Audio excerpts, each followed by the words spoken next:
Welcome to A Moment in Time with Taylor. Thanks so much for tuning in. Please make sure to check out the website femyoga.com. This channel is 100% funded and supported and made possible by viewers like you. So thank you so much for making this show possible. I don't know what episode we're on, maybe episode 4-ish, 5, of me and my friend Ed, South Jersey Broker, you may know him as on Periscope, and we are going to be talking about the 67 Steps program by Ty Lopez. I actually don't even know if he still offers this program or not. I think he does, and if he does, I highly recommend the program to anyone. I finished it sometime earlier this year. Hey, K&M, or maybe late last year. I can't remember when we started. All right, whatever. I'm going to bring Ed on. So thank you to everyone who sponsors this channel. I really, really appreciate it. Asha, hello. CG, hello. And Ed, are you ready? Okay. Oh, yeah. Okay. All right. Yeah, Ed's not going to be able to see comments. So I'm going to bring him on. In 3, 2, 1. Hello. Welcome, welcome, welcome. Hey. Hey. How are you? What's going on? Great. We're live. We made it. I mean, we're only a few minutes late, so it's not too 6 bad. minutes. We're 6 minutes late. We did it. I know. That's not too bad. I mean, I've been later with other people. So, hi, Lou. Hey, Joey. Hey, hey, hey. Hey, DJ. Okay, so do you remember what step we're on? 10? 11. 11. Okay. 11. 11, yes. We did 10 last time. So last time you did 8 push-ups, I did 9, you did 10. So I think I have to do 11 push-ups now. First step, 11 out of the 67 steps. I should probably take this off, actually. And I'm going to do push-ups. And it's going to make me feel better because I've been kind of stressed out and a little bit irritable today. So it's going to help me. If you want to do push-ups too, you can. But I don't even know if we're going to be able to see you do push-ups. No, I can read it. Lou, what does that even mean? Lou said finally some class on this channel. Alright, so, I don't know if you're going to be able to see me. If you guys know Ty Lopez, will you invite him and tell him that this is happening and tell him that I need to meet him in June when I come to LA? Thanks! Oh my god, this is going to be amazing. I don't know how much of me you can even see. 1, 2, 3, 4, 5, 6, 7, 8, 9, 10, 11. Okay, I survived. Woo, yes. All right, getting the blood flowing to my brain. Oh my god, I already feel better. Those endorphins being released. Happy hormones. There we go. Bring myself here. Okay. So, 11 push-ups for step 11. And step 11, as Ty calls it, is the whispers of 10,000 generations, Dunbar's 150, and evolutionary mismatch. So, what that means is, so evolutionary mismatch. Have you ever heard that term before, Ed? No, evolutionary mismatch. Yeah, I've only heard it from Ty before, and it basically means that we evolved as humans and as animals to be fit for things that aren't really, they haven't caught up to the advances of technology and science. So our instincts, our you know, sometimes people will call it like your human nature, your reptile brain, your instinctive kind of way, the chimp in that book, and how it's kind of a mismatch because we don't really live in the same kind of conditions we used to live when we were going through our stages of evolution. And since we found science, reason, technology, it's kind of like we're waiting for evolution to catch up. So what I took away from this, I actually called it, step 11, I called it evolutionary mismatch, but I put willpower. Because, yeah, DJ said he's heard of this. Cool. Hey, Trevor. Hey, Zen. I'm a little out of breath for my stupid 11 push-ups. But it actually does make me feel a lot better. I feel good. You did 11, too. You didn't struggle. Trevor says hi. I know. Hey, I Trevor. struggle. Oh. Like, it was actually pretty good in the beginning. I noticed that they're faster than they normally were, but then at like 9, 10, and 11 were a struggle. Yeah, that's the trick of the push-ups. Do them fast so you don't burn your arms out. Like, real quick. Yeah, I tried, but I don't know. Thanks for sharing on Twitter, inviting your followers, Trevor. So what I took as a practical, so that's interesting. Yeah. Okay. So, you know, we might have natures that are a little contrary to the lifestyles that we want to live nowadays. Thank you for the first Super Hearts of the broadcast, Trevor. Ooh, I feel my arms. Oh, I feel strong. All right. Is willpower. Controlling yourself, controlling impulses, reactions. Actually, Ed and I earlier were talking about, reacting before you should, like when you're having an emotional response, kind of waiting until you respond to someone, say they send you an email, and you don't want to like react, you don't want to write an angry email back like, well, screw you, block. You want to kind of wait until, Trevor's like, let the stress out. It felt really good, actually. So in this case, instinctively as like a territorial animal, your instinct might be to just fight back, get defensive, and kind of react emotionally. But I think we all know, anyone who's at least close to being an adult or is an adult, probably know that it's best to wait until you're not feeling emotional to react or respond to something. And that's kind of just one of millions of examples that you could give of where willpower is beneficial, like getting up early to go to the gym, making sure you're drinking enough water, making sure that you're making healthy eating choices as opposed to junk food, controlling your kind of weakest impulses, I guess. Do you have anything to add to that?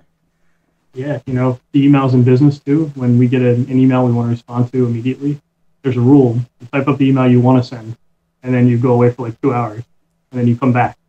And then you read it, and then you see if you still agree with it. If you do, hit send. If you don't, delete it and start over. So that's my general rule of thumb. That's so true. There's so many times I read back emails that I sent to someone, and I'm like, wow, I probably should have waited a little bit before I sent that. But you know what the importance of typing it is? So one of the books I read said don't respond to anything, but I found that by typing it, you literally get to say what you want to say, and you let it digest, and then you get to regret it, and then you get to change it. Yeah, So, right. And that's totally... actually, I don't know if you prefer verbal or written communication in business, but I always prefer written communication because of that. Yeah, I prefer verbal. Like if somebody sends me like something heated, I prefer to call them. And you know what else that does? It diffuses it, because most people don't have the same balls in a phone conversation or in person as they do, in email. Interesting. Okay, that's probably true. I just hate talking on the phone personally. But also, Well, go ahead. Have you ever sent someone like a text, and then they start to send you a text back, and you can tell it's like more heated than it should be? And if you stop right there and call them, it immediately turns. So instead of like escalating. I wouldn't answer that call. You would avoid. Yeah, but that gives the other person the leg up if you avoid it completely. Because then it's like you're like blowing me up by text, but you're not going to answer my call. See, that's the thing, is if I'm feeling emotional, I wouldn't do the text thing. That was more when I was younger. But it's like, if I'm in an emotional state, I'm not going to answer the phone and like get into a... My family is not afraid of having verbal confrontation, so I guess I'm not really... I don't think that talking to them is any less likely to become some type of argument. It is. It's hard to pick up intonation, tone, the vibe in written communication, so that's true. Zen says it's clearer in verbally, I think he's talking about. It is. It's hard to explain things sometimes when it's in writing. And also people, they're pretty bad with punctuation and stuff, so you tend to miss the way they're trying to get it across sometimes. So it is better sometimes to just have a conversation. Yeah. When it's heated. If it's nice, and you mess up, when it's like a heated conversation, the last thing you want to do is miss like a comma. Yeah. There goes the conversation. Oh my gosh. Nick said, "Oh my god, Ed, that shirt looks fantastic." Nick, you like the shirt? I was in a suit and tie earlier. I just stripped all this down. I know, you look so fancy, and now you're like back to normal Ed that comes on the show. Oh, good. I only do this stuff for... Vipul said, things found together. Moon and stars, Monday and procrastination. What did you just hold up? Ed and the crappy mic. I have nothing to say this week because I'm on my cell phone, actually, which because of technical difficulties and forgetting a laptop. It's not fun. Nick says you're looking good. Nick, you're not even going to compliment my shirt? That's rude. What about mine? Nick, don't feel pressured to compliment Taylor just because you're complimenting me. If you don't I mean, compliment me, sure, you're getting blocked. Nick, I will unblock you and reinvite you. Yes. Thank you. This broadcast is brought to you by viewers like you. Thank you. Thanks, Trevor. He held up a G-string. That's what I thought. What was that, a jockstrap? No, Oh, it was the tie. it's the tie. Oh, just, you have to watch my replay from my last replay, and then you have to do the hand coordination movements with the tie. No, not like that. You gotta hold it like that. And then you gotta, like, I don't know, I forget exactly. You gotta, like, whip it around and then catch it, and then whip it around and then catch it, and whip it around and catch it. No, just with one hand. Sonam's on YouTube saying, "Let's get naked." Let's get naked. New show coming to Periscope soon. Nick in a pillow. It better be on the Fem Yoga channel. It could be. No, you don't get your own channels. I'm blocking. You have to buy the licensing right. This is ridiculous. For Nick in a pillow. Ed's so much louder than me? Are you serious? Why? Really? Oh, I feel so self-conscious today with it. I'm on the phone. Is that better? Turn him down. Say some more things, please. Hi, Steve. Can you say more things? I'm just teasing. Yeah, okay, so is this better? Is that better, you guys? Is that more balanced? Sana wants to know if we're on step 45 yet. No, we're on step 10. 11.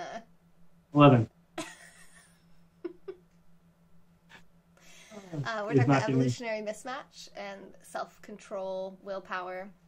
And then another part that he talked about in here, which I didn't really know as a practical takeaway, but it is something interesting that he included, which is, the whispers of 10,000 generations.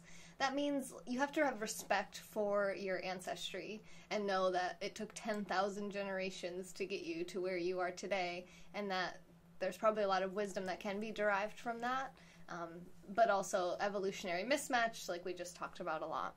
And then Dunbar's 150. Have you ever heard of that? No. Ed's still much louder, Andy says. Trevor says sounds better now.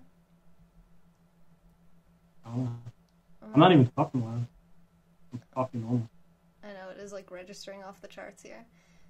It's just because of the bad microphone, I think. It just like, it peaks. It like goes really loud. But yeah, so I turned it down more, I don't know. So Dunbar, Robin Dunbar was a anthropologist and evolutionary psychologist, and his fame largely focuses on one number, and that number is 150. And his theory was that one person could have meaningful relationships, like actual intimate relationships, with 150 individuals, and that was kind of the number that he said that we could kind of live with. And that's, so this evolutionary mismatch, like on Fem Yoga we get hundreds of thousands of views every month. It's like, but you can only have, if you can really only have a strong connection with 150 people, it kind of puts that into perspective on how many people you know and have met, but how many people you're actually going to connect with and have a real relationship with. Yeah, and actually I'm aware of that because we talk about that in prospecting all the time. When we talk about sphere of influence, we limited it at 150 for that exact reason. Are you trying to talk quieter? No, I'm talking normal. You're talking normal now? Now you sound quiet to me. I didn't even turn you down in my ears. Okay. Let's see. So then I actually found something that said the fallacy of Dunbar's 150. And it says the average Facebook user has 338 friends. On LinkedIn, it's over 500. And network-focused professionals will add around 250 new contacts every year. So they're basically saying, this person's argument is basically that you could be connected with a lot more than 150 people in a pretty meaningful way. And I personally would agree with that also, considering how many people I interact with on a daily basis. Keep in mind when they created that whole concept, I don't think there was social media. I think it was really... What happened to... Did you cover up your microphone? No, I haven't changed anything. You're like, I can barely hear you at all now. Really? I just turned your mic all the way back up and now... How about now? No, it's worse. Now Really? It's like nothing. Now I hear absolutely nothing. Changed anything. It's the quietest thing I've ever heard. You need to do something. You need to blow on it or something. Oh, Did that do anything? Do anything? No! Why Wait, let is me it so see. quiet? This day is the day from hell. Can I plug this into the phone? Can you plug that into the phone? I don't know, can you? You won't be able to have your headphones in it anymore. Yeah, his sound just dropped out, right, Andy? That was weird. No I monkey can't. bombs. Monkey Bomb says, you're hot when you talk smart. I'd like to have relations with you. I think he's talking to you. He said, hello, I'm up for doll. that. Oh, okay. Bye. That was just me and a picture of Ed. Is that any better? No. And now your face looks weird. It's like all Alright, squished. I'm gonna exit it. I'm gonna exit it completely, and then I'm gonna come back in. Okay. I'm gonna sit here and wait. Get there. Sorry guys, OBS also crashed. He said he was gonna disconnect and then OBS crashed. So we're just gonna keep rocking it. This is how you reach your goals. This is how you attain success. Incremental, consistent growth. There's gonna be off days, there's gonna be down days, but it's all good. You just keep doing what you gotta do, keep putting the work in, and you'll reach the goal you're working towards. Error 404, Ed not found. How are we doing that? No. Nope, still not good. Really? Jeopardy theme song, yeah. That's weird, it was perfectly fine this whole time. And it wasn't from my changing the audio, because that doesn't affect what's being affected here. And I turned that all the way back up. Did YouTube crash? We all crashed. OBS crashed. Hi, John. John says hi. Hey, John. How's it going? He's mad. Nothing. Can't hear me at all. I mean, I can hear you, but it's extremely quiet. Tiff, I'm using OBS with Periscope Producer, and then we're on a Hangouts call, a video call. So I just have the window capture for the Google Hangouts on, and I just basically cropped it so that me and him are both on the screen. Yeah, John's like, he mad. Yeah, he's mad. Give me a sec. The computer's working now, so maybe I'll switch over. Okay, that's kind of what I was thinking. While we're talking. DJ said, can't handle the femme yoga. What, Ed? Yeah, Ed can't handle this. Can't handle it. Too much pressure. What's funny is that I was the mad one when we first got on the call. And he was like, you look mad. And now I can be like, no, you look mad. I look happy. This is my method of cheering you up. I'll be mad, you be Well, happy. thank you. I do feel cheered up, but I wish that we could hear you, because that would make for a much better show. It's coming. Oh, you're turning the computer on? Yeah, I'm loading it up. Okay, well, I'm just gonna, blah, blah, blah, like I normally do anyway, and we're just gonna pretend like we can hear you. Thank you for sharing, Trevor. Okay. I think we're ready for step 12. Why don't you just drop and give me 12? Yeah, let's just do that. Yeah? Yay! That's so exciting. Oh, I am breaking stuff. All right, Okay, so we have 12 push-ups coming to us live from New Jersey. South Jersey Broker. The man, the myth, the legend. Hey, Greg. He's trying to figure out how he's going to set up his phone so we can see him. You're time-stamping his disappearance? Why, Trevor? This is a professional show. There would never be a disappearance. Just put on the floor. Can you see me? I mean, right now I can. Yeah. You don't want it up higher. Thank you, Gilo, for the super hearts. Gilo likes it. He's excited to see these push-ups. He's like, bring it on, Ed. Get on the floor. Get on your hands and knees. Do some push-ups. We're gonna make this work. Hey, JJ. John's like, this does not look good. I got this. I'm liking it. I get to just sit here. Oh, okay. Okay. We're good. He's got his We're down. headphones in. It's just your face doing push-ups. Okay. Ready? Here goes. Okay, we're ready. 12. Just my face. 1, Oh, I lost it. 2, 3, 4, 5, 6, 7, 8, 9, 10, 11, 12. Yes! Okay. Now you 12. get to be winded. I'm not winded. That's Someone my said fault. keep it steady, Eddie. I'm ready for 60. Does anyone call you Eddie in your life? Not really. My grandma used to. Oh, your grandma? Mhm. Is your grandma not around anymore? Nah. Oh. Nick said that's not push-ups, you're just nodding your head. No, that was definitely a push-up. They were push-ups. We could see your shoulders. No, they were push-ups. All that. Now it's really triggered. John, I already did my 11. I have to do 13 on the next step, so don't get too excited. You could see what I'm juggling over here to make this happen right now. I can't really hear you still, just so you know, so hopefully the computer's still in the process. Coming. Okay, cool. So step 12, I did 12 push-ups, and the step 12 that Ty's title is Mike's Stack of Resumes, My 96-Year-Old Grandma, which is amazing because Ed just mentioned his grandma 1 second ago, and Your Eulerian Destiny. Now, I have no idea really what Mike's Stack of Resumes or 96-Year-Old Grandma really means. I don't remember. It's been a while since I watched this step. But I do know what the Eulerian Destiny is. Ed does need a beer. John says you need a beer. Ed, do you have a beer? You need to get one. Yes. I need one. We should all have a beer after this. I already have to go to the bathroom anyway, so a beer is not going to help. So Eulerian Destiny, does anyone know what that is?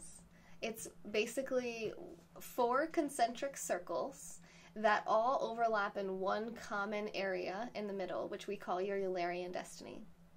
I don't know if everyone calls it that or if it's just Thai, and I don't actually know if it's pronounced Eulerian or Eulerian. I've heard people say Eulerian. I don't like it. I like Eulerian better. We're going with that.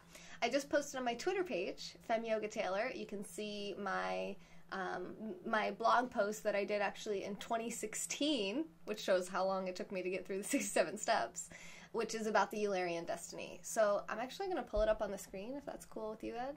Are you computering? What are you doing? You're leaving? Okay, you leave. I can hear you a little bit, but yes, okay. You go. You go now. And I'm going to go to my blog post. Actually, I'm going to go to my Twitter page. Hey, Vaz! I haven't seen you in forever. How you been? Going to my Twitter page, and I'm going to look at my most recent tweets, which was about this broadcast, and Eulerian Destiny. Okay, now my most recent tweet. My most recent tweet is this broadcast. Alright. So, let's open it up and see if I can get it on the screen. Where is it? Oh, this? No. This? There it is. And boom. Okay. So, it doesn't look great, but let's see if I can just make it bigger. You see? I kind of hear you in the background. Okay, hold on. It's really quiet. Okay, so this is my blog post on my website, femyoga.com. And this is October 10th, 2016. Crazy. All right. So these are the 4 circles. 1, what did you grow up around? 2, stranger feedback. 3, what can you talk effortlessly about? And 4, the last 10 years. So I'm going to read my little blog post here while we fill up time while Ed figures out how to get back on the screen or get his audio back. In an increasingly globalized world, you may wonder where you fit in. What's the thing that you could legitimately be the best or one of the best in the world at? Our competition is more available than ever to our potential clients and employers, so how do we find our niche? You may have heard the saying, the smaller the niche, the bigger the rich. I do think there is some truth to this. Let's dive in. So you do it yourself. Do this at home, you guys. Draw 4 concentric circles, like a double Venn diagram, with 1 overlapping segment in the middle. That centerpiece is your Eulerian destiny. The word Eulerian comes from a mathematical concept meaning it touches all sides. Okay, so the 4 circle categories. What did you grow up around? That's 1. 2 is stranger feedback. What do other people compliment you on? Humans aren't the best at self-analysis. We can see other people's strengths and weaknesses more easily. So what do other people comment about you? For me, it's my smile. A lot of random people will just always say, oh my God, you have such a nice smile. So that's one thing. What did you grow up around? You know, what are some common themes? And I don't mean common, I just mean like what were common themes of your childhood? You don't have to worry about looking for overlap in these 4 categories. Just go ahead and just write down things. It's just brainstorming, and you'll start to see the overlapping trends. 3, what can you talk effortlessly about? Like me and Ed, it's business. And then number 4, what have you been doing for the last 10 years? The younger you are, the more gray this question becomes because it overlaps with number 1 about, you know, what you grew up around. When you found your obvious common pieces, pull them out and turn them into your destiny, and then write it down. What's interesting to me is I had not thought about this since October of 2016, basically. And it says, to be effective at explaining this to others, be sure it is 20 words or less.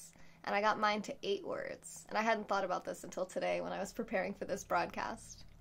Infusing humor and technology into unconventional management techniques. And then I wrote a little note. I know it has nothing... Yes, Alex! I know it has nothing to do with yoga, but I didn't grow up around yoga, so it did not make the cut. And then 2 tools that assisted me in this discovery were free online personality tests. One was the Hexaco test, and 2 was the VIA character strengths test. And then I put, I discovered this concept from a guy I highly recommend checking out, Ty Lopez, get his 67 steps program. So this is linked right on my Twitter page if you guys want to. I don't know what's going to happen when I turn this off. I don't know if Ed's going to be there or not. No, he's not. So you can go into my Twitter page, Fem Yoga Taylor, and you can click right into the blog post. And that way you can, there's links to Ty Lopez's website. There's links to those 2 free personality tests, the Hexaco test and the VIA personality strengths test. So yeah, feel free to use all those free resources. I think I'm going to switch back over to just me on the screen until we find Ed. We'll hear him come back though. Nice, yes, awesome stuff. And I think I have to interrupt this broadcast for a brief moment to say, hey, did someone just send money to the channel? Why, yes, they did. Mr. Derek, it's so good to have you back. Derek came in last night and sent some super hearts. Where is he? I thought he was right at the top. There he is. Durwood. And he just sent another $10 at the website, femyoga.com, by clicking support. It's our first sponsorship of the day, I think. Yes. Dan sent $1 last night, but it was before midnight, so. I hear him. Do you guys hear him? I hear something. Do you guys hear that? Oh, I see you. No, I only heard you for a second. I see you, but I don't hear you at all. Click your Google Hangout settings and make sure it's connected to the Blue Yeti microphone. Thank you, Derek. There you... Oh, I didn't put the _67 on your name. Whoops. Let's put it on there now. Let's put it on there right now, and let's just change it to 15 right now because we're the boss and we can do this when we want to do it. Boom. I still don't hear you. How about now? Oh, yes. Oh, I hear me now. Yes. Oh, Derek. Hang on. I'm going to mute you because it sounded kind of crunchy. Yeah, so Derek, thank you. Oops, I missed that, Alex. I'm going to catch it on the next comment. I'm going to scroll back. All right, so let's get Ed back on the screen. His knees are bent. Oh, his knees are bent, Sonam said for the... for the push-ups. Okay, so we have one slight issue here, which is that there's 2 Eds in here. Did you hang up on the other one? Your other Ed face is like still in here, which means he's on the screen. Let me try to leave and come back. Sorry, guys.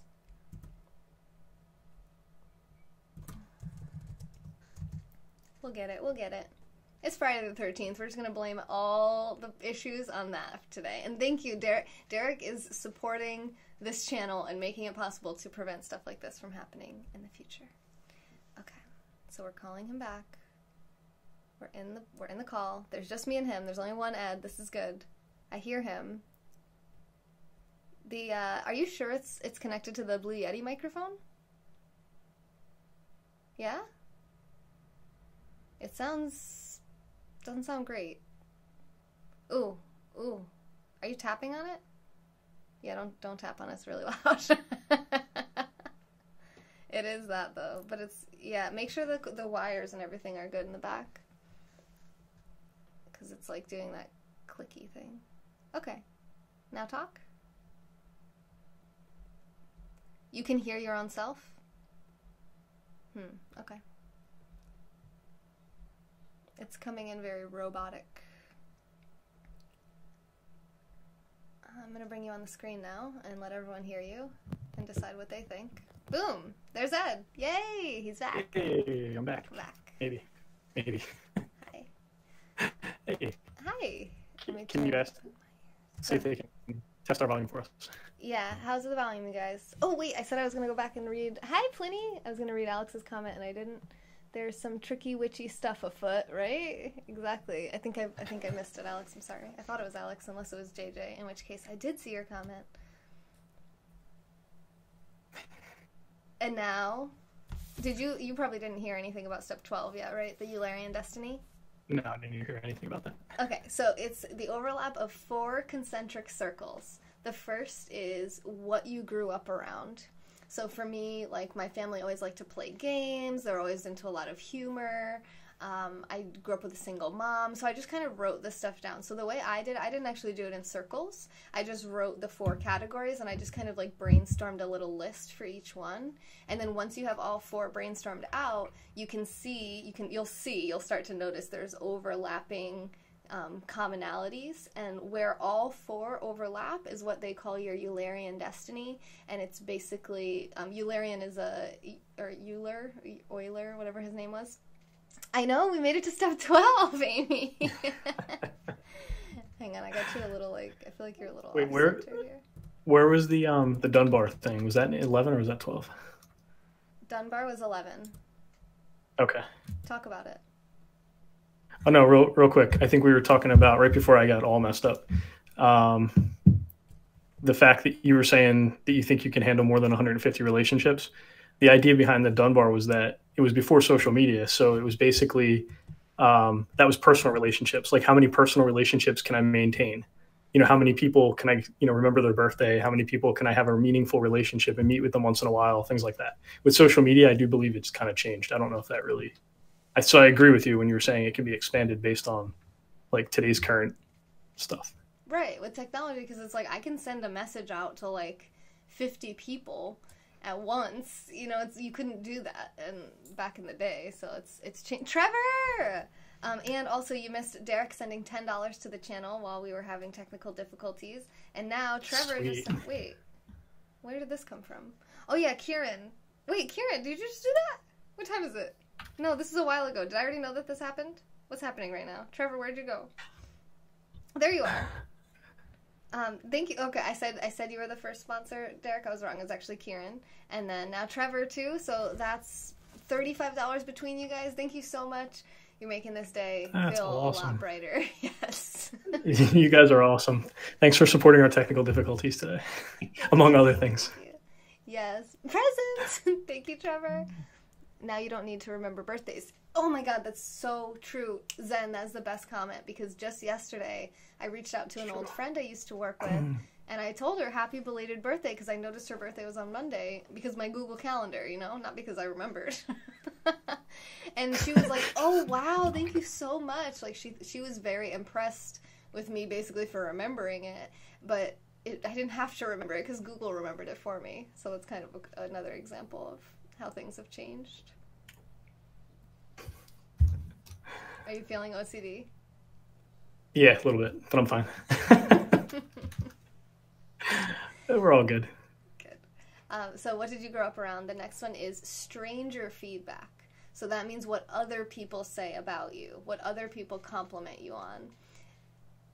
Thank you, Trevor. Trevor says, support Fem Yoga. Yeah, femyoga.com. The link is in my profile. And that because the argument is that we're really not great self-analysts. We don't really know ourselves as well as other people know us, because it's just easy to see we know every single thing we think and feel, but we don't express all of that, and we don't act on everything. So we know that we're this complex really, really complex individual. But to the outside world, we come across a certain way. We show up for people in a certain way. They know us as, you know, the person who does this and that and the other thing. And you can actually get feedback from them that's really, really beneficial. We talked about that with the Miracle Morning, that email at the end where you ask everyone, like, some areas of improvement that they see for you, things that they think you could be better at or get better at. You don't have to remember the names of people you just meet. I do. I'm pretty good at remembering names, though, I think. Thank you, Trevor. Thank you. Oh, Ed! You made it to the broadcast. I'm here. Look at us. I feel like we just started. 43 minutes in. You can timestamp this. This is now when the broadcast begins. 43 minutes? What do you mean 43 minutes? All right, 40 minutes. I was late by 5, whatever. Oh, yeah, you're saying 3:43. Hello, Guy. Are you a broker? Nicholas wants to know. What's that? Are you a broker? Nicholas wants to know. Am I a broker? Mm-hmm. Yeah, I'm a broker. I'm a residential real estate broker. Thank you, Vipul. He says the quality of the discussion counteracts any technical difficulties. And okay, we appreciate that. I have to pee. I'm going to go pee. You take over, okay? Yeah, I'm just trying to get the comments right now. Oh, wait, now I can see comments. I think we're good. Okay, good, yeah. All right, Ed's taking over. Bye. All right, so does anybody know how I can disconnect Tyler completely? We'll just disconnect our window, and we'll take over.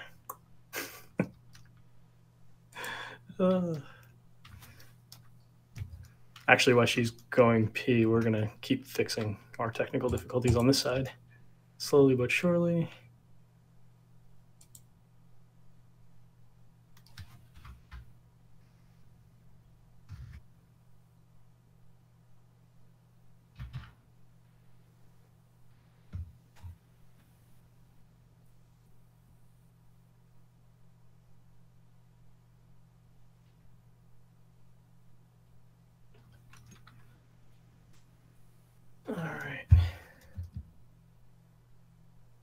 You guys just type a comment. I'm actually trying to see if I can see your comments.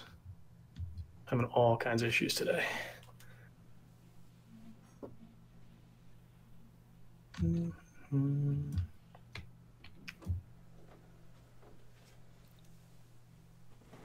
you just sitting here not talking?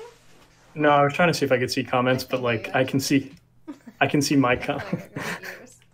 Back in the situation.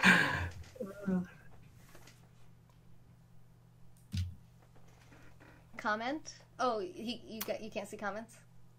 No, I was trying to see if I could see them, but it's not working. So you can't see them? I see Nope. you in the broadcast. That's weird. How is it not working? What the hell's happening? Whew. Yes. It's all right. We got it. Mm-hmm. And luckily, I already kind of asked Ed if we could get a little extra time from him today, so we're already going to be running past our normal hour at 4 o'clock anyway. So there's no rush. We needed every minute of that extra time. We need the extra time really badly. Oh, CJ says hello to you in the broadcast because he can't see. Hey, CJ, I'm gonna come in on my phone so I can actually see this. Awesome. Oh yeah, that's what I thought you were doing. You were on your computer? Yeah, but it was slowing down everything, so this is better. Cool. Awesome. Good. All right. So we're talking about Eularian Destiny, and I'm going to repeat a little bit because Ed actually wasn't here. I missed a lot of the broadcast, but I'm here now. So we talked about stranger feedback. So for me, like I said, what I grew up around was humor, games, fun, and then something that a lot of strangers compliment me on is my smile, just as one example.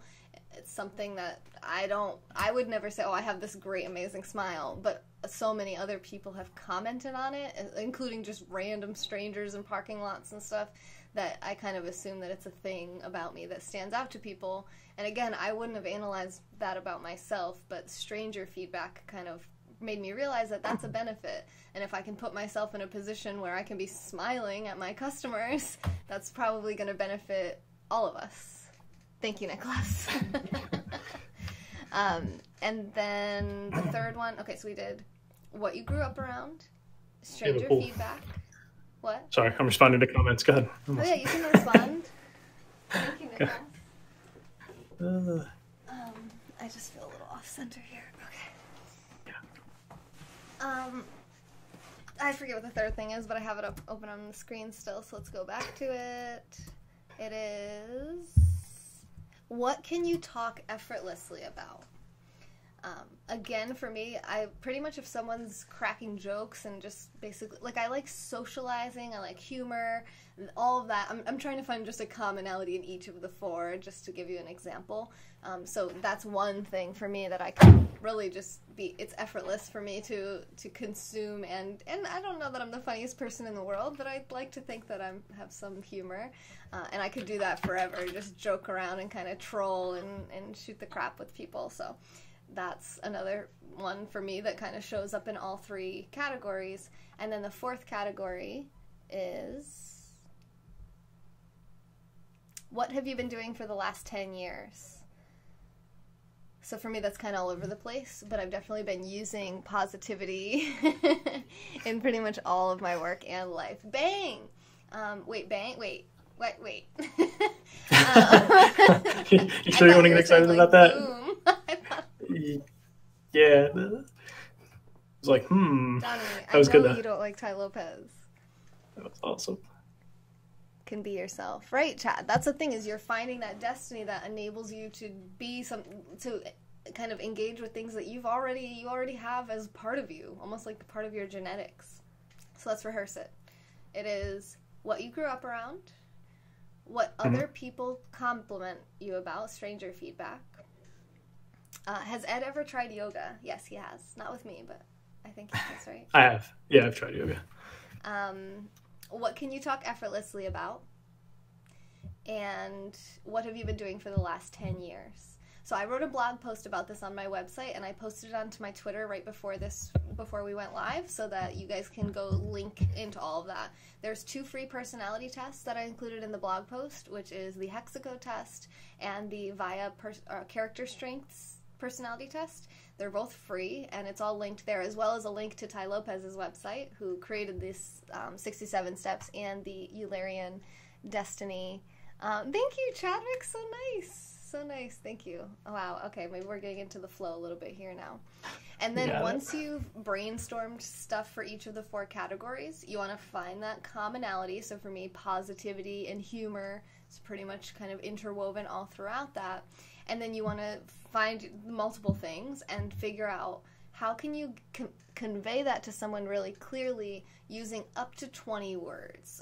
You don't want to have more than 20 words. It should be really, really clear and straightforward. So what's interesting for me is on mine, that I did October 10th in 2016, what I came up with I totally forgot about until today when I was preparing for this broadcast. And it says, infusing humor and technology into unconventional management techniques. So humor, we talked about. Technology, something that's been a big part of my life forever. I had my first AOL screen name when I was 7 years old. I was like in chat rooms, and that's always been a part of my life, is having kind of an online social community. So humor, technology, unconventional.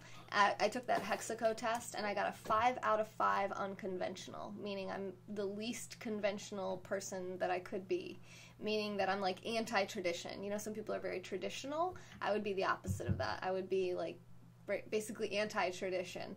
And for me, I value truth, but because the society as a whole doesn't seem to move in that direction, I'm almost always moving the opposite direction of society and kind of being at odds with a lot of generally accepted traditional, ways, like the way that it's done.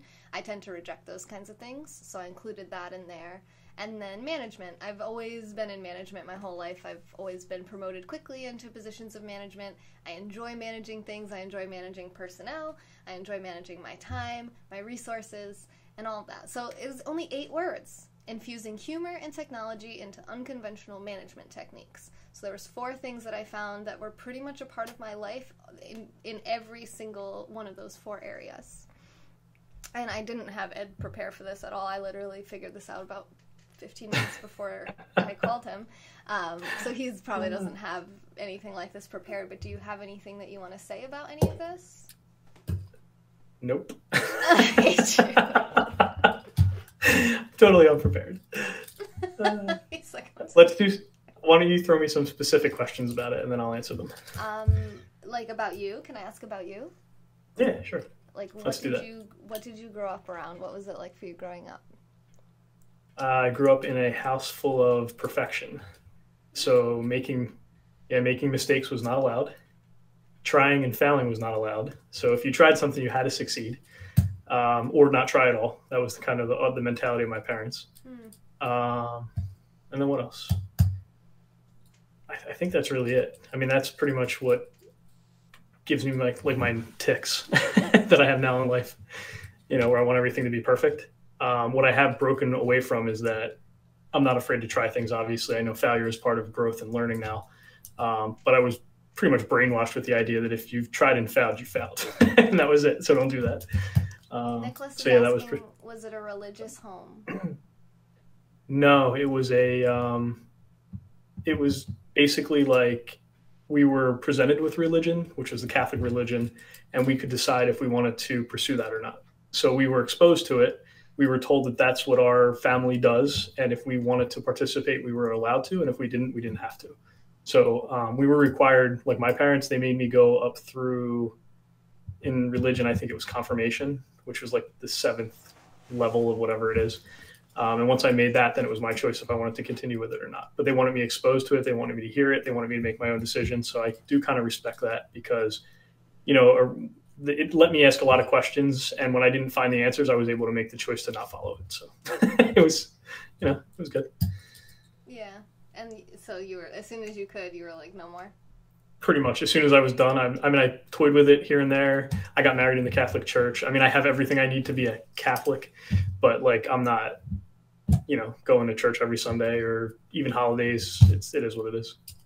I kind of believe more in the science of things than I do in the religion of things. I think religion has a place, but I just think its purpose isn't exactly what, people in religion would sell you on. So. Okay. You have a question about yoga? Okay, feel free to ask away. I have a question about Ed.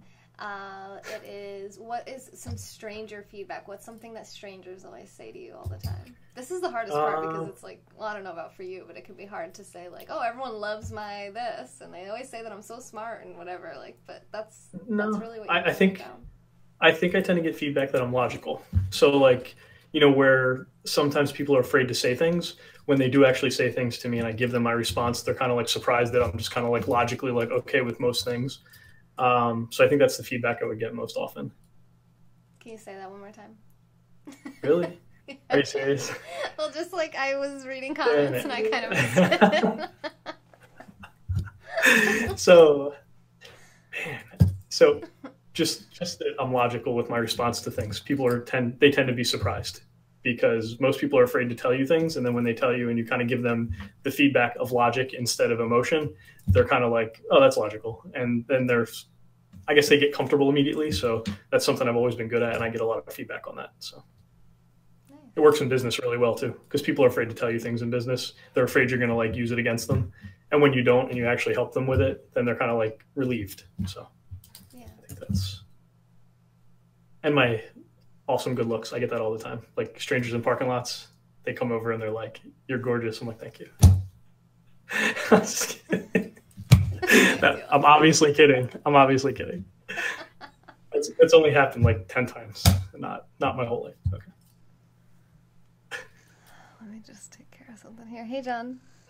Okay.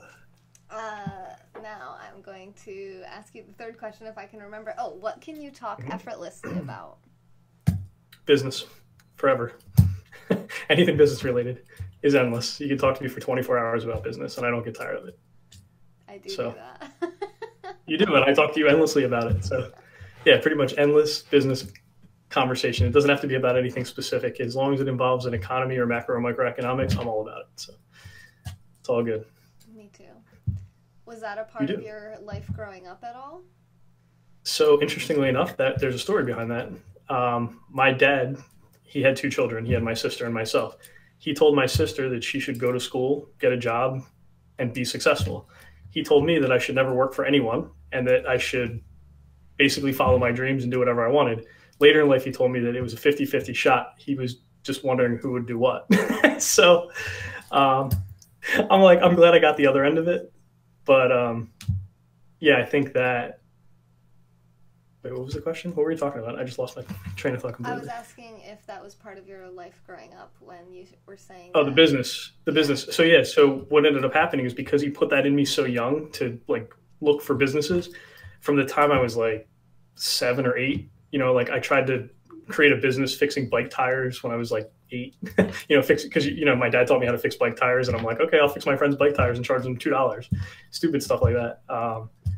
I had a video game business where I bought and sold video games. I put the flyers on telephone poles, and kids would call, and I'd go buy their games and then sell them my games from my collection. And I just would basically have this huge collection of traded games. So yeah, I mean, it was a part of my life from a very, very young age. And I don't think my dad actually thought that him telling me not to work for anybody would actually like pay off, but it really did, because I have never really worked for anybody. I've had in between jobs where I've like, we're trying to figure out the next step in my life, and I needed income, so I would take a job. But I never really worked for anybody, like ever, like, not as where I could say I was working towards a career or something. It was always just a placeholder till the next thing. Until you came to my house and cleaned up the cash for me. Right. And then I quit immediately. That job sucks. He's lying. I fired him. Okay. I was fired. Even though I was the best cash picker upper ever. Organized. I counted the cash fast. Well, whatever. That's a technicality. I was the best. You didn't steal any money, and that was good. That was impressive. That's a win. It's impressive. I didn't leave with any 20s. It's good. Hi, Kieran. Who else do I see? Hi, Nikki. Hello. And John wants to know, how does he get his cooking skills? Oh, so that's interesting. So you want that story too? Yes. We want it all. All right. So when I was 18, I delivered pizza for a pizza place, and I started college for business. And I decided that I could do a restaurant better than the guy I was working for. So I bought a pizza place, and I basically scrounged up a little bit of money. The guy financed some, and I borrowed some from my parents. And it wasn't a lot. I mean, my parents have no money. They basically just gave me what they had. They like refinanced their house a little bit. It was a small amount. It was like 15,000 or something. But at the time, that was a lot of money for them. So I ran a restaurant for 5 years, and that's where I got my cooking skills from. So, and it was good. I bought it it was going out of business. I bought it, made it really big, and then I sold it for a profit, and I kind of let it go because the restaurant business isn't great. So it kind of sucks. The cash was good, but the work itself wasn't fulfilling. Yeah, that makes sense. We were making people fat and making money. It was kind of like, exactly. You're selling I felt pizza bad. and soda and like wings and yeah. I felt bad about it. What did you have for dinner last night? Last night? Mm-hmm. Oh, Italian chicken and shells. Yes, the same thing you made for us on Friday. Same thing we kind of threw together on Friday. Oh my god, are you stealing all my audience right now? They're all falling in love with you, especially the men. Really? Oh, that's good. I'm going to be on Naked. He's not getting naked. The Naked Network. It's coming soon. Kieran, thank you so much for the sponsorship. Kieran is our most recent silver level sponsor. I forgot too, we also got Wolverine. We added him to the group too. He's like a book. I have the worst storage in my brain. Yeah. We all have different strengths, Mm-hmm. Nicholas wants to know your favorite vacation place in the world. Oh my god. Well, so anywhere in the Bahamas, Eastern Caribbean is basically like my favorite place to go. So I also like Vegas a lot, but I haven't been there since I've had kids because it's kind of like a splurge and you can't really take them there. Well, I mean you could, but they're young, so it's not great for them. But I used to go there a lot. JJ, you did too? Oh my god. I think I saw that come in and then I forgot to look. Yes, I see it. I didn't actually click it though. Whoa. Wait, hey. There's a bunch of stuff happening. JJ sent another $20. JJ, yes! Whoa. I love it. You guys pretty much just took off what expired off. So every 30 days, I kind of keep a running total so I know the health of my business in a 30-day snapshot.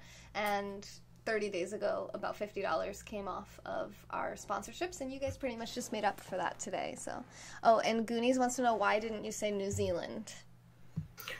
I've never been to New Zealand, so I couldn't pick that as a spot. Thank you for the super hearts, Kieran. And John wants to have you show him a yoga pose, and he also wants to give you all of his money. Okay, so how much money am I getting for what yoga pose? That's the question. I'm a business person. He wants to know how to send you all of his money. The yoga pose was a separate request. Oh, all right, so send the money to Taylor, and then I will do the yoga pose. So which yoga pose would you like to see? femyoga.com. Don't do it until he sends the money. I'm stretching. You don't know how to stretch. That's twisting. If you want to stretch to the side of your body, you don't twist. You just pull it like that. Yeah. This is the second time I've been stretching on your channel. I know. It was the same stretch too. Same exact one. And I didn't move my head at all. That's good. Wait, is there a yoga pose I can do from this chair? John said this is a scam. What's the scam? John, your yoga business. Oh, yeah, I know. He's an amateur, right? Never been to New Zealand like some kind of punk.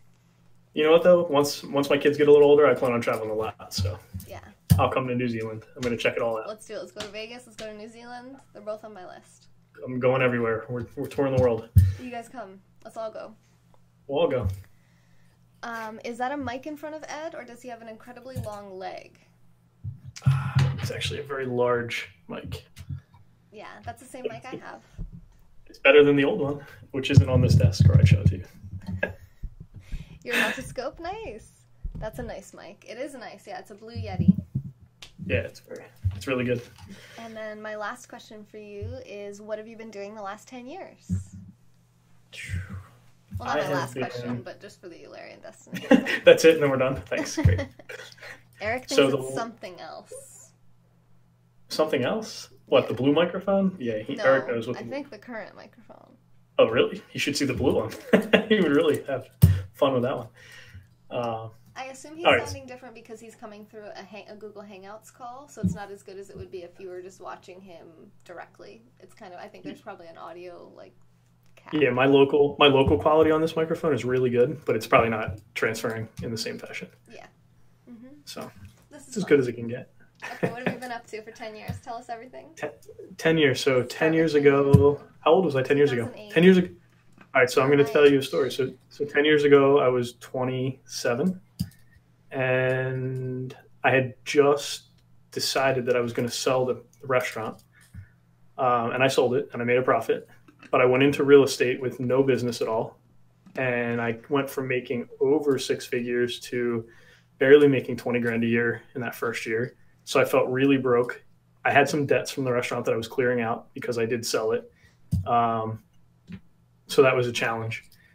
But at that point, exactly 10 years ago, I decided that I wanted to start building real wealth. And the reason I decided that is because when I had the restaurant, it was all cash. And I like Vegas, and I like to spend my money. And I literally blew through all of that cash the whole time that I was in that business. I'm triggered. No, but it's where I learned everything from, honestly. Like, without that moment that I had in my life, I would never have gotten to the next step. So, I needed to get out there and just kind of do what I did. And unfortunately, it was a big lesson. But basically, I created no wealth for myself. I was very successful in what I was doing, and I was making a lot of money, but I created zero wealth. And I didn't realize that until the day I sold it. And I was celebrating the sale. And then I really looked at the picture, and I'm like, I have nothing else coming in. Like, I have no money. I'm entering a new industry. I have the money from the restaurant, but it's really, in the grand scheme of things in the world, it really wasn't much. It was maybe a year or two's worth of money at best. So that's when I realized that I really had taken the wrong approach to wealth building, and I had really wasted a lot of opportunity. So starting 10 years ago, I started the process of creating wealth through investments and properties. And, I kind of made myself a promise that when I started to make that kind of money again, that I would never spend it in that way, and that I would always be more respectful of the power of what that money was about. And that's what I do up until this day. I mean, is really just try to put my money to work as much as possible. Even the little things like investing in this channel, I feel like it provides something back into the world. And maybe that just, it's not a direct investment of my money, like where I'm getting a return economically, but it's almost like an emotional return. We get to see other people who may not have everything they need get a little positivity, and have the community here is awesome. So, it's things like that. And it's nice to just be able to invest my money to get things out of the world. So that's pretty much where I've been for the last 10 years. So I'm really happy with. Sorry. Yeah. No, it's okay. I just don't want to forget the last two comments were comparing you to one, Elon Musk. Zen says that you remind him of Elon Musk. And you know who that is, right? Yeah. Yeah, I love Elon Musk. The guy's a mad genius. He's awesome. Yeah. I don't think I'm as crazy or as brilliant as him, but thank you, Zen. And then who said? Oh, the pool says that you remind him of Richard Branson. Branson, who's that? The Virgin Airline guy. Yeah. Yeah, he's cool. He's creative. Also, again, a mad genius. I don't think I classify with those guys, but thank you. John invested in hookers and got an STD on his return. That's pretty much what you would expect as a return, John. That's so a couple antibiotics and an STD. That's pretty much where you would be. See ya. So that all kind of, I think the common thread there is business, finance, intellect, maybe. You know, I think the common thread is that, you know, people say that money is evil and all that kind of stuff. I don't think money is evil. I think money is very powerful if you use it correctly. I think that obtaining it is kind of like a lifetime journey, and it's kind of a game. Sometimes you get lucky and you obtain more of it. Learning and knowledge and understanding how to manage it and what to do with it when you do get it is 90% of obtaining wealth. Like, because every one of you, I don't care if you're working at McDonald's right now or if you're doing something else, you're going to have an opportunity at some point to capture some money. It could be a small amount, like $5,000. It could be a large amount, like 150,000. It's going to come into your life. And if you're prepared to manage it correctly and grow it, that's really what matters. The rest of it, you know, your life's going to bring you all kinds of opportunities. So, yeah, what else we got? I love it. John is telling me to turn my camera off because this is Ed's show now. This is good. You ask me questions, I can answer them. I don't normally talk, but if you ask me questions, I'll answer them. I like this. I feel good. Hi, James. Hi, Keith. And the pool has a really good question. I love this. He said, What would be your top 3 business tips that you would give to your younger self? Top 3 business tips. Oh, whatever. Let's just say 3 business. I hate the top. That's too. Yeah, I don't know, because you know there's so many. Yeah. First and foremost, educate yourself. If you're going to get into business, make sure you understand what you're getting into. There's something I call false numbers. Most businesses have them. Most people will sell them to you. And they basically sell you an idea on fake numbers. So when you watch, I'm not trying to bash Tai Lopez, I actually really like him. But when you watch Tai Lopez sell one of those, like, we're going to make you rich and here's how you're going to make money, if you really ask about the numbers, most people can't survive in the numbers they're presenting you. The only people surviving in those numbers are the people charging $500 for that system you're buying. And there are people who will make it work. Don't get me wrong. I'm not saying those things don't work. You absolutely can grind that out and make it work. But the reality is that the education of understanding what you're getting into is really, really important. So I made a lot of mistakes when I was younger. I bought every system in the world. I thought I was going to get rich quick. I learned very quickly and very much the hard way that there is no such thing as get rich quick. It's all get rich slow. And occasionally you get lucky. And that's really what it comes down to. So occasionally you get unlucky. So, you know, yeah, that's really my top. Weekend. What the heck was that? It happens, you know? How many hands did I lose in a row? Like 20? What just happened? Like 20. I think it was 22. I think you lost in a row. What in the world? No, you didn't lose 22 in a row. You lost 22 hands, but you won a few in between, but it wasn't very many. But that's just statistics. So there's another great thing, though. So even in business, no matter how much you know and how good you are, there is a little bit of luck and statistical, like, the world gives you a little bit in the statistical end. Like, you can't just rely on your skills. Like, sometimes there is luck. So when things are going bad and you have 3 weeks, 3 months, 3 years of bad time, it's not always because you're not good at what you do. Sometimes it's just because that's just the way things are going right now, you know? So, being ready for that is really key. And that's like we were talking about with blackjack. You know, most people, when they're playing blackjack, they're not ready to lose 20 hands. So they lose 20 hands and they get up and go home broke, right? But if you're playing blackjack and you're playing it well, which you do, you have a really great basic strategy, you know, you're going to ride the next swing, and you may not get even on your next swing. Even if you bet just your standard bet over and over again, you're probably not going to get back to even, but you can make up at least half of that money back. And understanding, you know, what you're capable of and what the math is capable of is really important. So that's one of the biggest tips for if you do like blackjack. You know, having a bigger bankroll isn't so you can go broke and become a, broke gambler. It's so you can, kind of weather those storms, and you have to know how big the storm can be based on the bet you're making. So, and that goes for business too. And that's why I love gambling. because business is really just gambling in your favor, where gambling in a casino is gambling in the casino's favor. But business, it's an educated risk. It's 80% in my favor 80% of the time, where at the casino it's 40% in my favor most of the time. So right. It's that's why I love all in. All in. And most business owners do go all in. It's kind of scary. But I'm actually doing a ladies' blackjack night at my house tomorrow night at 7. I think it's just going to be a few of us, like my grandma and a couple of my girlfriends. But it'll be fun. I get to teach them all how to play blackjack and try to get them addicted like you did for me. How do we become more like Ed? John wants to know. How do you become more like me? I have no idea. Depends. How are you now? Follow him. Start with that. Follow me.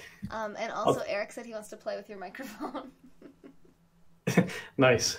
All right, just to go with this day, my wife is calling. I need to call her back, so I'm gonna pause. I'm gonna mute this for 1 second and call her, and then I'll be right back. Okay, so just leave me. Mute it? I'm gonna take a pee break. I'm taking a pee break. Okay, he's taking a pee break. Start with the hair. Oh yes, his hair. It's a whole thing. We have to definitely go and talk about his hair when he comes back. Oh hey, Rescue Farm. Sorry, he just went away. Hey Amber, is that a new account? Oh, I already follow it. Oh, you just changed the name of it, I think.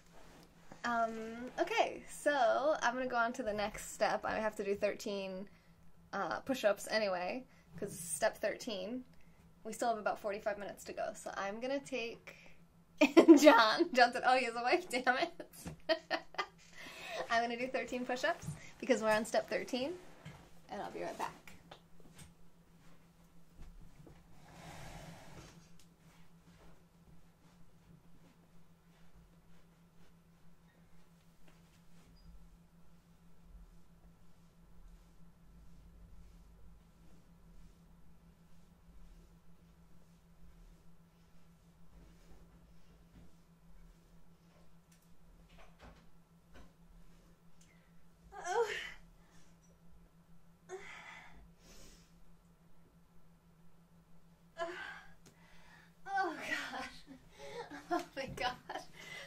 That's over with. Whew. All right, let's come back in. All right, so my cat's looking at me like, what in the hell? All right, let's do step 13. We did 13 push-ups. Hopefully you did your push-ups at home too. Yes, I'm feeling the burn. I'm breathing. I'm gonna take a sip of water, and we're gonna get into step 13.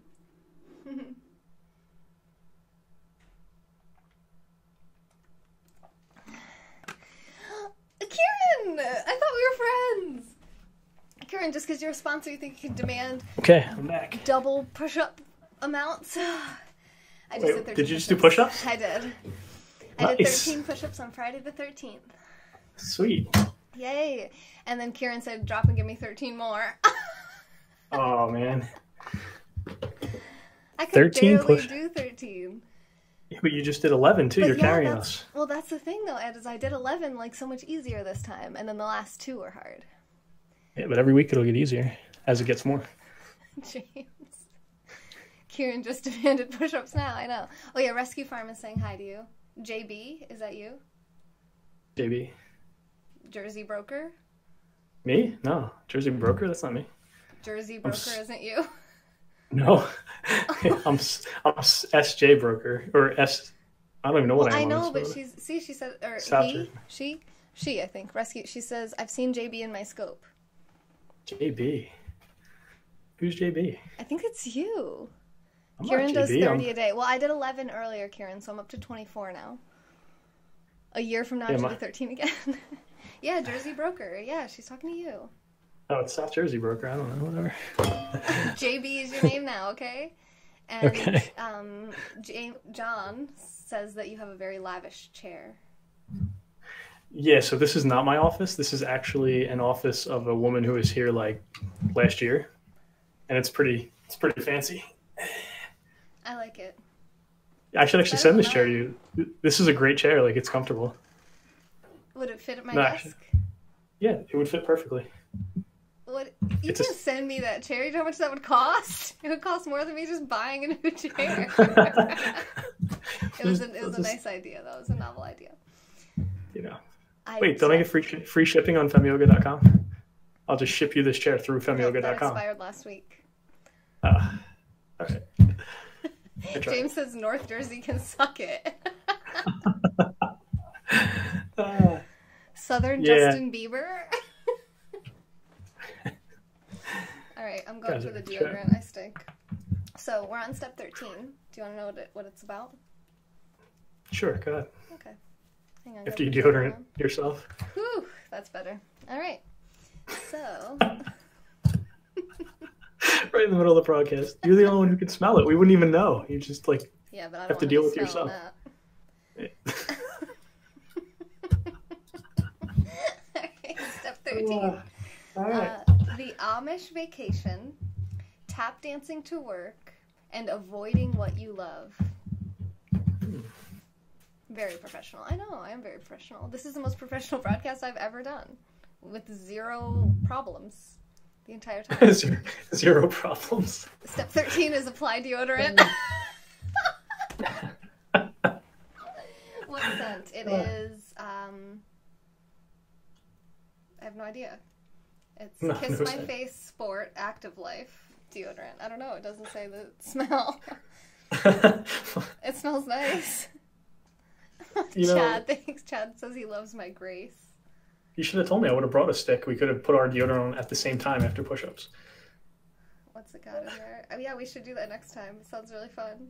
I'll just bring some. Next time, as soon as you go to put yours on, I'll rip mine out too. It's got a bunch of weird stuff. Hey, it's got hops in it. Can I drink this? Ew. Yeah, what if I was just hang on, let me just take a shower really quick. Ew. Yeah, seriously. Active Life scent. Yeah, it smells like an Active Life. It sounds like a Monty Python sketch. That's a good one. Ew, James, I'm gonna unfollow you again. Stop. Oh my god. Are you seeing his comments? Yep. They don't bother me though.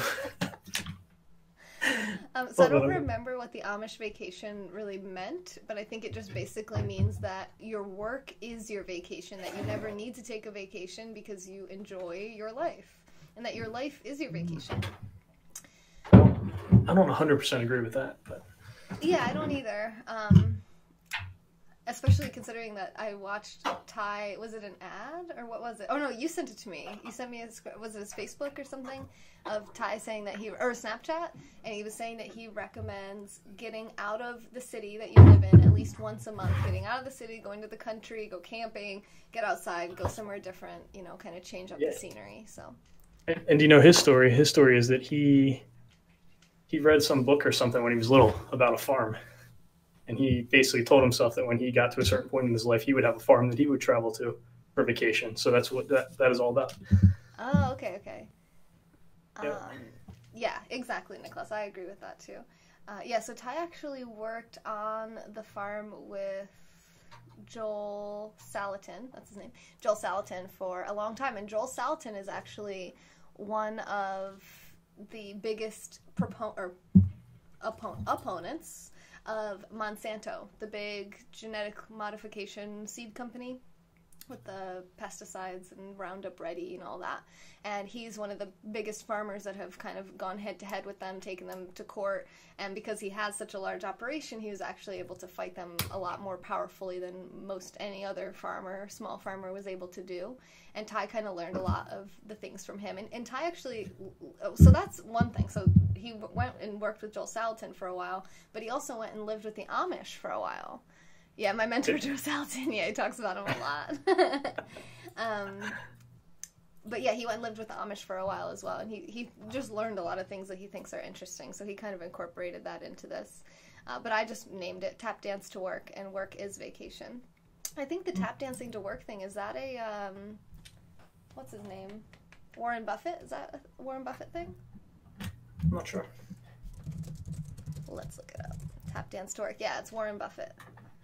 It's a book. Warren Buffett on practically everything. A Fortune magazine book. Oh, it's just like about his life or something? I don't know. Warren Buffett died? No, Warren Buffett didn't die. So why does it say 1966 to 2012? No, and he's older. He's older than that too, isn't he? He's not like he's like He's 80. 87. Yeah, so 1966. It would Oh, be like maybe it's just 1920. like maybe that's when he retired or something. Maybe it's just like his career. Is that when he worked? Yeah, maybe he's not yeah. like he retired as the CEO. There we go. Rescue Farm says the Amish in Pennsylvania taught her about farm life, and she uses their info every day. That's cool. And John wants me to move the cannons. I'm not moving the cannons till I get 20,000 super hearts. And I only have 1,300 super hearts because Ed gets no super hearts. Hey, I get sponsorships though. Come on. That's They're true. rolling. We did get a lot of sponsorships. That was awesome. Thank you, guys. And I appreciate that because we were having a pretty rough day, and I don't usually have a bad day, so that kind of makes me happy. I know, and I felt like I made your day bad. Like when I texted you and was like, I'm triggered, and then all of a sudden No, your you day didn't. started going bad too, and I was like, ugh. No, you didn't. It was already going a little rough. It was just interesting that you were triggered too. John wants to know your thoughts on my heavy alcohol use. Taylor doesn't have heavy alcohol use. Thank you. She like sips of beer. Trust me, it's not heavy. Yes, that's true.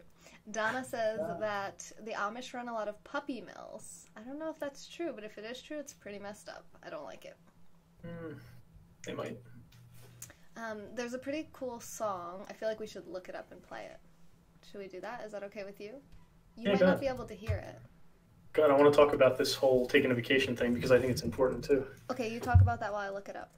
All right, because there are a lot of business owners who say they love their business, and I also, we're in sales, so like I see a lot of salespeople who are like, working 14 hours today, and they're at the office at 9 o'clock. None of that's healthy. I don't care how much you love your business, you have to detach from it at some point, because you want to look forward to going to it the next day, and part of that is not overdoing it. So, if you're going to work smart, work 9 to 5, love your job, work noon to 4 p.m. and love your job. It doesn't matter really when you work, but don't just make your whole life work. There's way too much in life to experience for work to be your only thing. Work should be how you get your cash flow so you can build your wealth, so you can experience life, which is a lot of other things besides work. So, I'm a big fan of vacations and traveling and getting away from the business for a little while.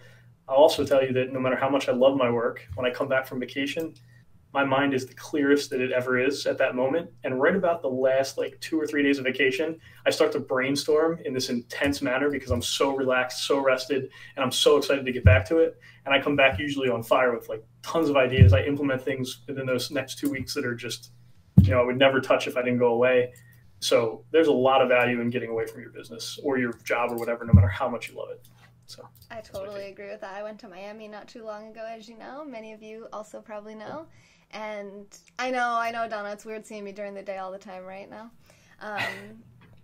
And when I came back, I got so much more work done. And it was just it really energized me. And it was just that little, and I worked while I was there a little bit, but it was definitely that break. But I think also, New Jersey and New York, we don't get a lot of sunlight for this part of the year. And we're right at that peak of seasonal effectiveness disorder right before the sun starts coming back in.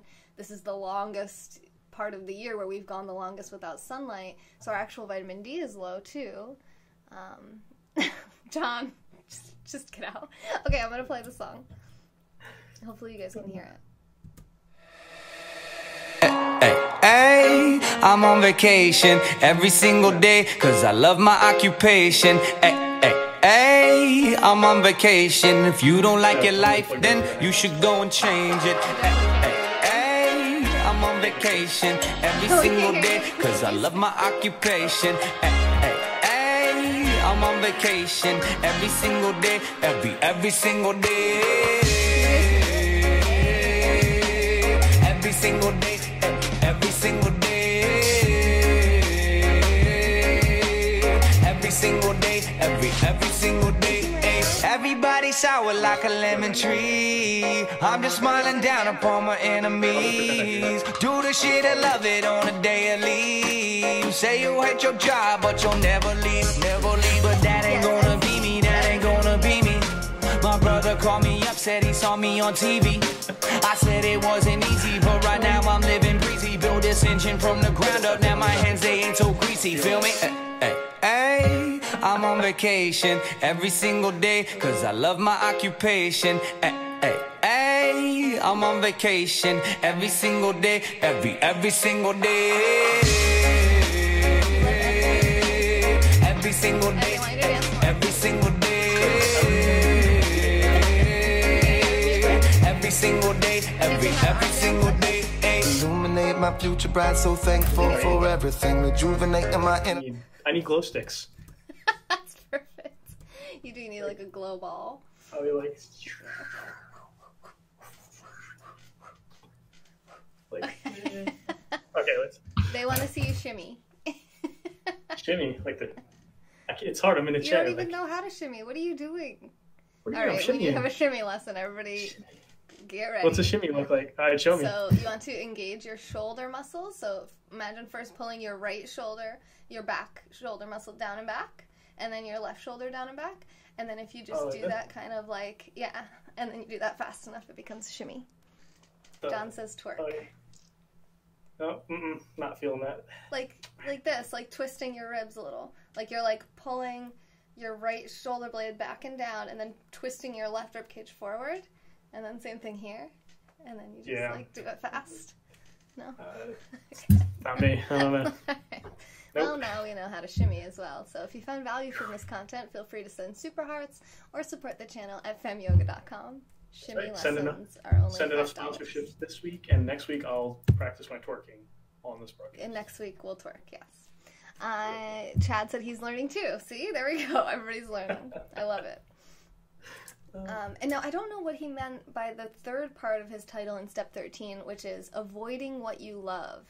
And if I recall correctly, he was saying there was some level of, you don't, like everyone always says that you want to get paid doing like your passion, the thing that you love doing so much. And I think he was kind of advising against that, because it's kind of like you're going to want to have something that you love doing outside of your work, outside of that pressure of like, this is what you do to generate income, and kind of keeping that a little bit separate. And I thought that was interesting because you don't hear that a whole lot. I should do a dance lesson scope. I only know how to shimmy, I think. But I did actually learn that from a dance class. It was a burlesque dance class. That was really, really, really fun. One of my girlfriends asked me to do that with her, and I recommend it. It's a lot of fun, and it's all girls in the class, so you can shimmy free from perversion.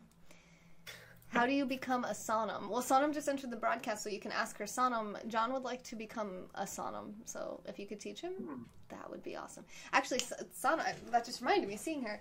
I was going to say this a little while ago, but I forgot, and I don't remember exactly what it was in regards to, something you were talking about, Ed. And me and Sonam were just talking earlier today about how you value your money more when you have to work hard for it. Whereas if it comes really quickly and easily, it's like you don't value it as much, and you don't that's what you were saying, how you learned to respect your money and respect how much work it really represents, and not just spend it as quickly as you get it. And that was we had just been talking about that too, how it's actually like when your numbers dip and you have to kind of put in that extra work, it's nice because you know you're going to appreciate the fruits of your labor so much more because you had to put your back into it, you know. Yeah, and when you get a large amount that comes in, because we hit a home run once in a while, on a flip or something, and we get a large amount of money, you don't look at it like a lottery ticket. You look at it like, wow, I just skipped 3 years worth of work. It's like, let me put that in the bank. I just banked 3 years of my labor. That's pretty much how you start to look at things. And it's a much better way to view it than just like, oh, here's a lottery ticket. Let's go blow this on a Corvette or something. Whatever. Yeah, exactly. Get a boa. Actually, we used boas in that burlesque class, actually. It was a lot of fun. Oh, and JJ, you have to make a new Twitter account so I can add you to the group chat now that you re-upped your silver level sponsorship. I was just remembering, because you said you don't have a Twitter account. So you need a Twitter account if you want to be in the Twitter message group, since your other one got deleted or whatever. I'm not wearing the boa. John says, what if I work at McDonald's and I love it? You're not wearing a boa. Why? And you're loving it. McDonald's whole slogan is I'm loving it. So. Ba-da-ba-ba-ba. See? Even your mind has it. Yes, Ray Kroc. There's nothing... Hey, you know what? So let me address something real fast, because I think that's important. What if you're working at McDonald's and you love it? Great. You can work anywhere you want. That's the whole point of wealth building. If you spend less than you make, you can build wealth. And I actually personally know a teacher who makes $40,000 a year, which is not very much money really in the grand scheme of things, and they have over $2 million in wealth over 20 years of working as a teacher. Now that represents their ability to spend way less than they make and invest their money. And they love being a teacher and they don't want anything more out of their work, but they're really happy with what they've accumulated for their retirement. Hell yeah, that's amazing. So yeah, that's a big deal. Like to answer that question, you can do work wherever you want. Wait, Zen, what does that mean? Zen said I would eat it. Block. Sorry, Zen. I love you, brother, but we gotta block you. That is hilarious. Let me see what Donna just said. Donna, I put on. Oh, thank you, Donna. That's amazing. So Donna just said this isn't related, but I really appreciate this, and I want to encourage you all to help me out this way too, if you like. McDonald's. He's gonna eat the McDonald's. That's it. Okay, that makes sense. I actually knew that. I just told him. Oh, I did. So you didn't know that. She said that when she plugs her phone in to charge it, she puts my YouTube videos on so they play, while she charges it. And I really appreciate that because if you guys are new, you might not know that I'm trying to monetize my YouTube channel. I was about to monetize it and they changed the rules, and now I need like 2,800 hours more to be watched before they'll pay me a penny for any of my content and ads and everything that are on there. So thank you so much for watching my YouTube channel. It's Fem Yoga on YouTube, and the link is on my website, femyoga.com. It's also on my Twitter too if you're following me there. And Swagger says, Ed turns a troll comment into knowledge. I'm amazed. Yeah, it's a positive mentality.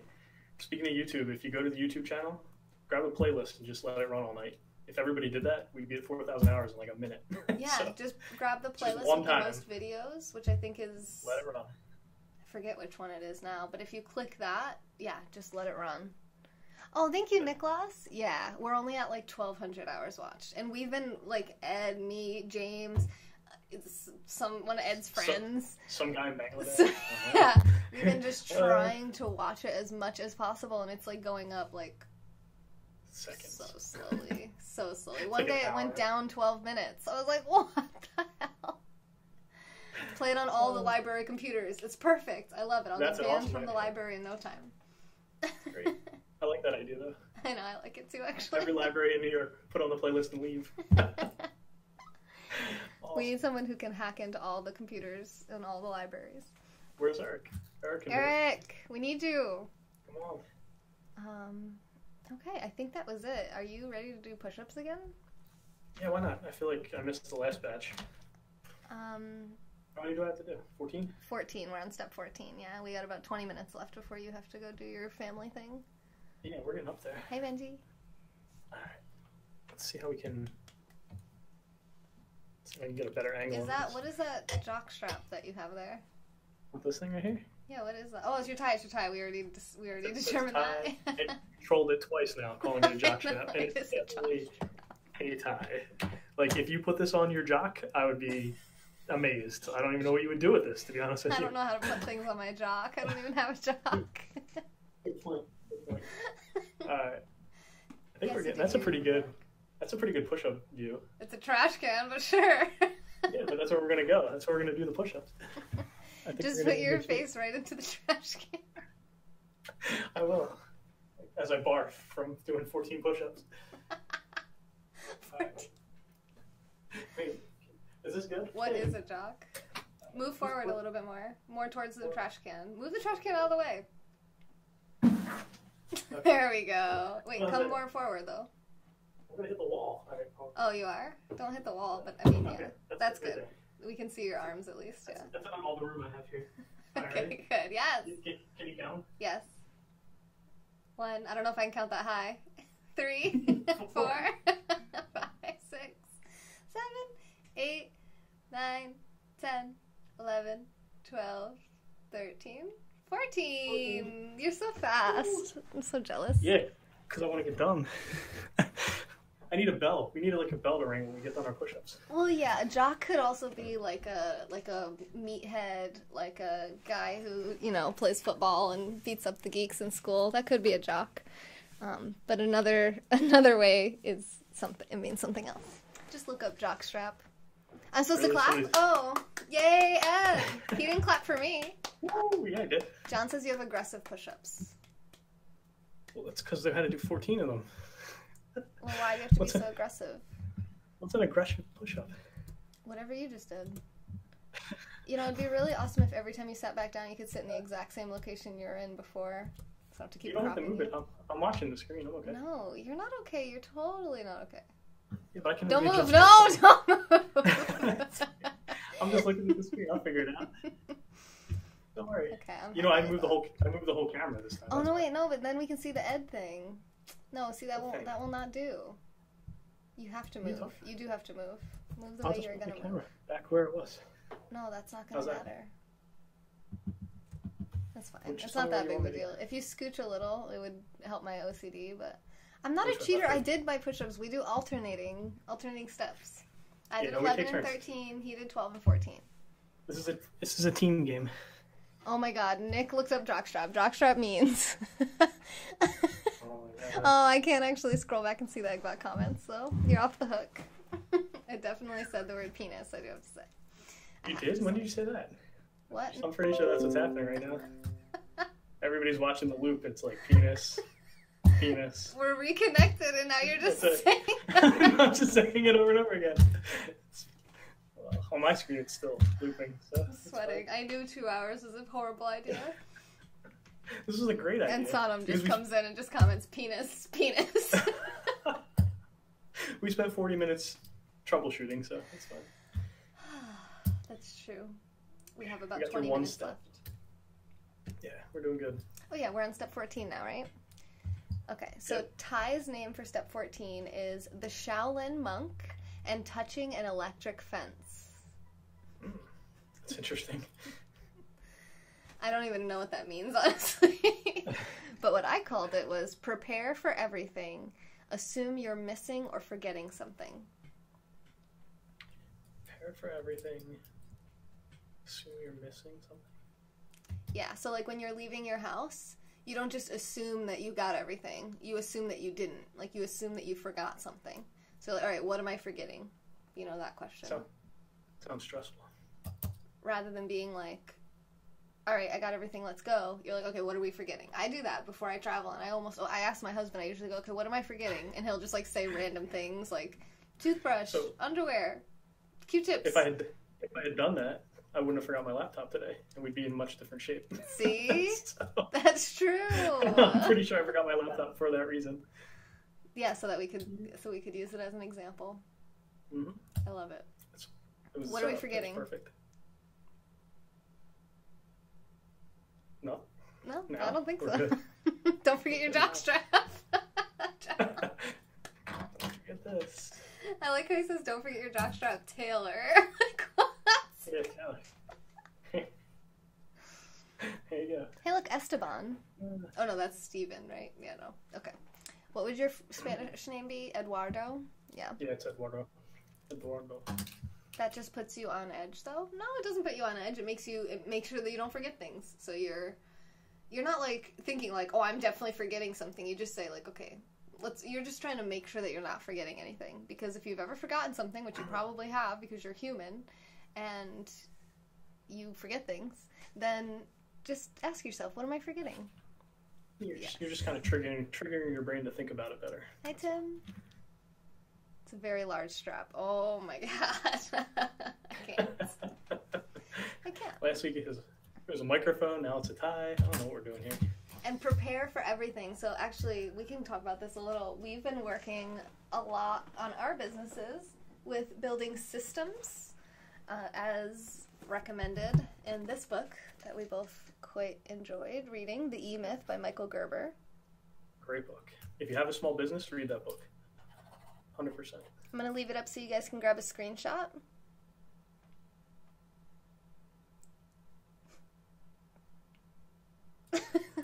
Ed just stares at it silently. I love it.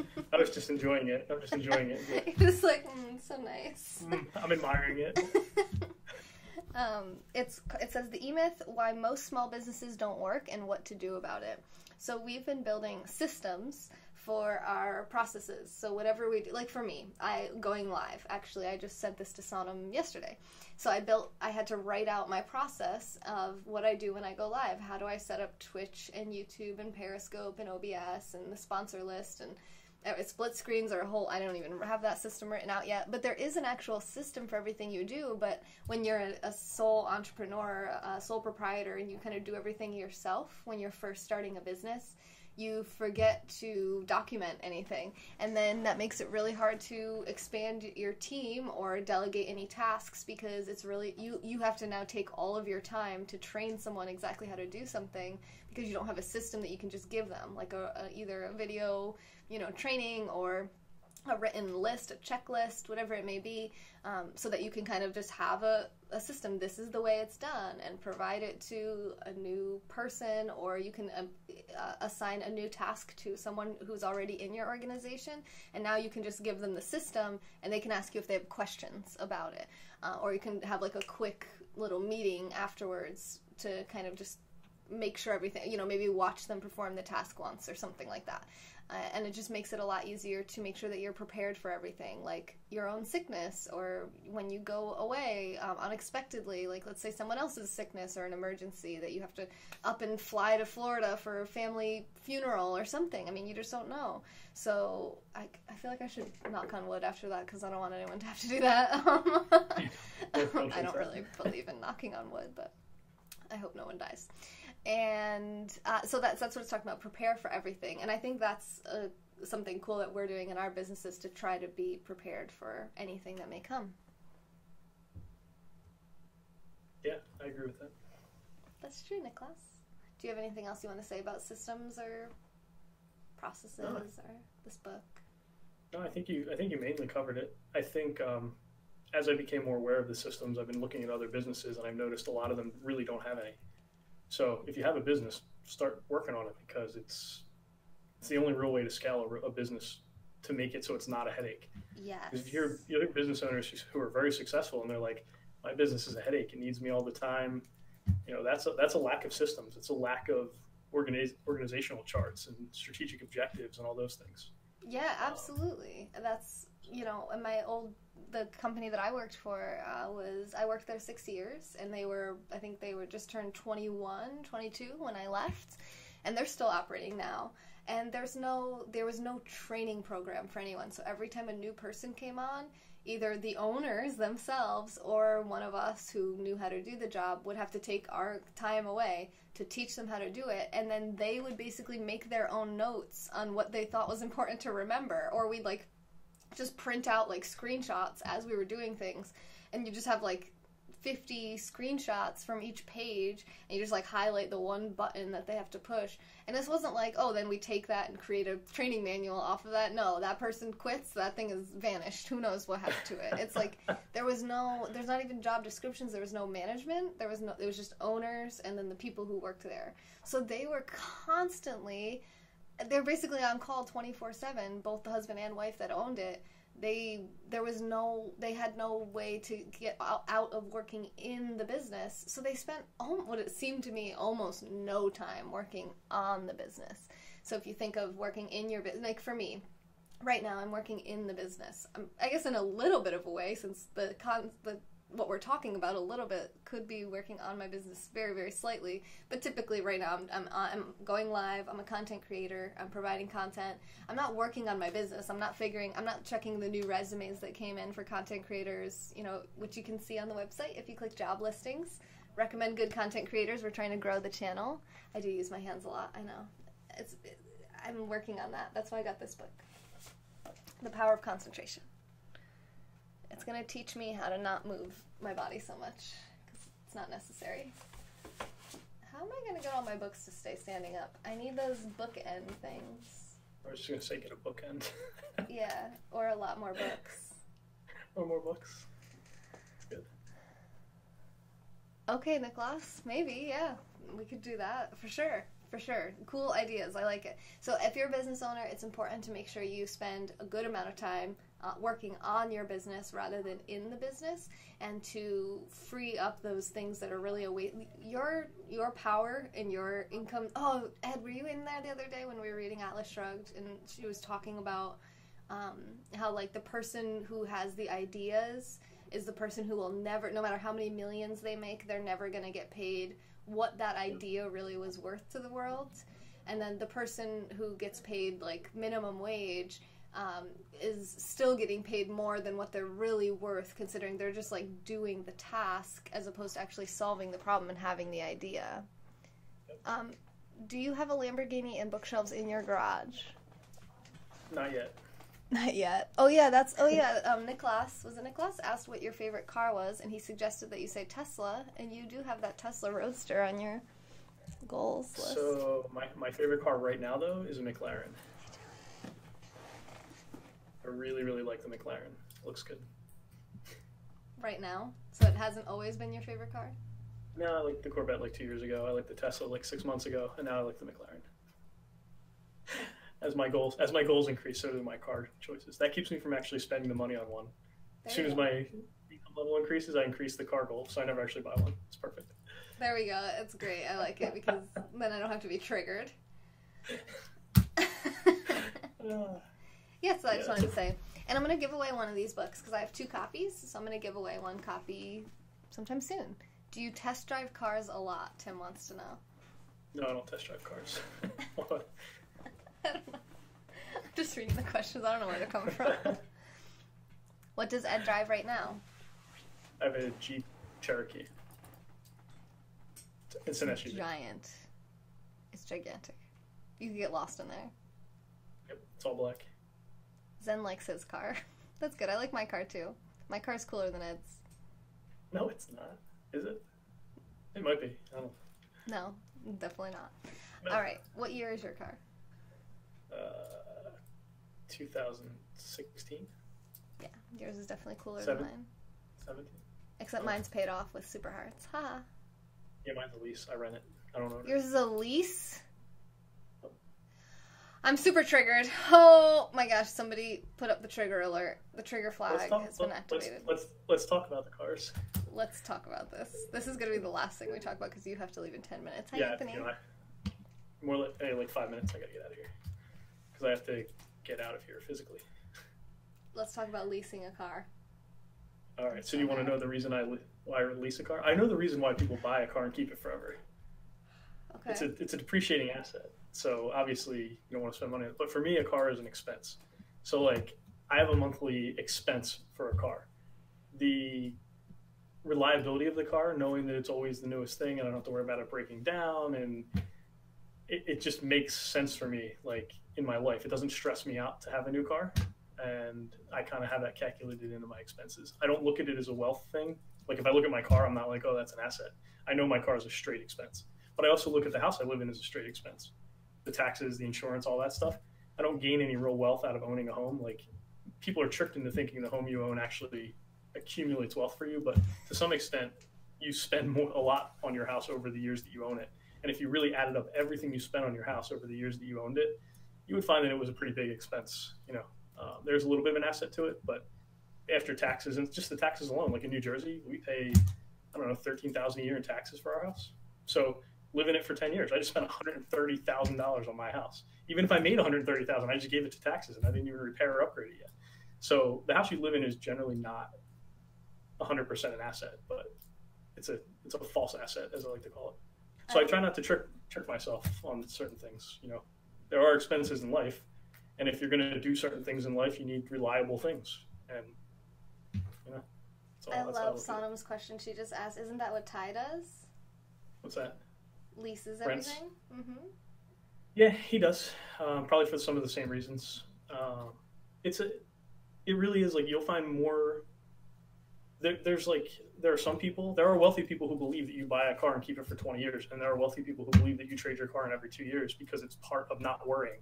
I'm a big fan, and Taylor knows, like I'm a big fan of comfort in life, meaning if I can provide myself comfort at expense, that expense gets calculated into my income. And then certain things I don't have to worry about, you know, like getting my house cleaned or doing laundry or, you know, just the basic things, like even to the point that I have a trainer at the gym. Like, I mean, these are things that I would never do that improve the quality of my life, and they are a small expense. But when you're making money and running a business, you need to stay,